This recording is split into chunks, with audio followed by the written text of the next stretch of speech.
Copa tonight. Here we go. We're going to recap this whole game. Obviously, not a soccer jersey right now. The Florida Panthers are Stanley Cup champions after coming back from 3-0 up to then 3-3 down, technically. Win Game 7 on home ice. All that fun stuff. Great series. Great entertainment. But let's get into the Copa. Colombia, 2-1 victory over Paraguay. Colombia, it was a tale of two halves. Colombia really controlled this first half.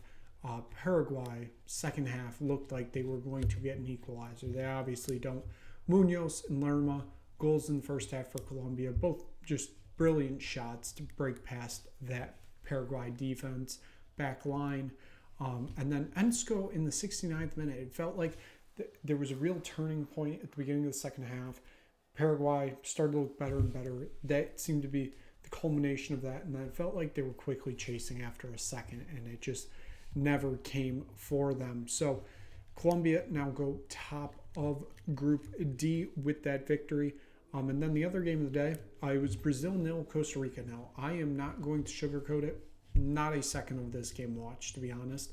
I was too focused on Game 7, obviously. But given the 0-0 scoreline, I can tell you one thing. Brazil got CONCACAF'd. I can tell you that for sure without even watching a second of this game. Brazil got CONCACAF'd. Costa Rica most likely played very defensive back line, probably high tackles, all that kind of fun stuff.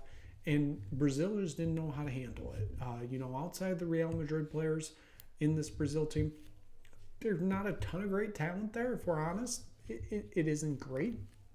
So I'm not really surprised. I figured this kind of would be a bit of a tough test, even though I still figured Brazil would win. So that's going to wrap it up for this match day, the final match day of round 1 of the group stages. So round 2 begins tomorrow. Once again, we start all again with Group A.